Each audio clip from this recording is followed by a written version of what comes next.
আসসালামু আলাইকুম ওয়া রাহমাতুল্লাহি ওয়া বারাকাতুহু।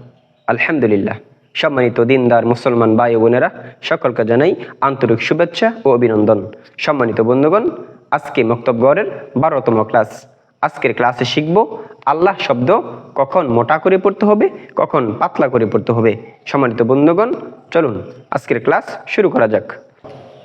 আল্লাহ শব্দ কখন পুরু হয় এবং কখন বারিক হয়, অর্থাৎ পুর মানে মোটা এবং বারিক অর্থ হচ্ছে পাতলা।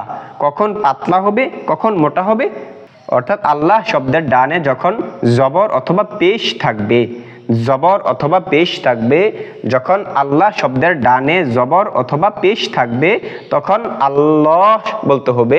আল্লাহ শব্দকে পুর করে মোটা করে পড়তে হবে, মোটা করে পড়তে হবে।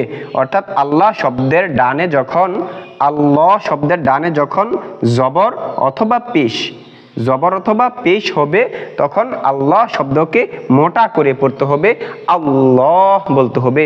সম্মানিত বন্ধুগণ, যদি আল্লাহ শব্দের ডানে জবর আসে তাহলে হামজা লাম জবর আল, লাম খারা জবর ল, আল্লাহ, হা পেশ হু, আল্লাহু। অর্থাৎ যখন আল্লাহ শব্দের ডান দিকের হরকতের মধ্যে জবর অথবা পেশ থাকবে তখন আল্লাহ শব্দকে পুর করে মোটা করে পড়তে হবে। আর যখন আল্লাহ শব্দের ডানে জের হবে, শুধু জের হবে, জবরও না পেশও না, শুধু যখন জের হবে তখন আল্লাহ শব্দকে বারিক করে পড়তে হবে, অর্থাৎ পাতলা করে পড়তে হবে। অর্থাৎ যেমনি আছে তেমন পড়তে হবে। যেমন বা লামজের বিল, লাম খারা জবর লা, বিল্লা, হাজের হি, বিল্লাহি। যখন আল্লাহ শব্দের ডান দিকের হরকতের মধ্যে জের থাকবে তখন আল্লাহ শব্দকে বারিক করে পড়তে হবে, পাতলা করে পড়তে হবে, অর্থাৎ যেমন লেখা আছে তেমন পড়তে হবে। আর যখন আল্লাহ শব্দের ডান দিকে জবর অথবা পেশ থাকবে তখন আল্লাহ শব্দকে পুর করে মোটা করে পড়তে হবে। তখন আল্লাহ বলা যাবে না, আল্লাহ বলতে হবে। বা লামজের বিল, লাম খারা জবর লা পড়তে হবে। এখানে বিল লা পড়তে হবে কারণ আল্লাহ শব্দের ডান দিকে জের এসেছে, জের এসেছে তো যেমন আছে তেমন বানান করে পড়তে হবে।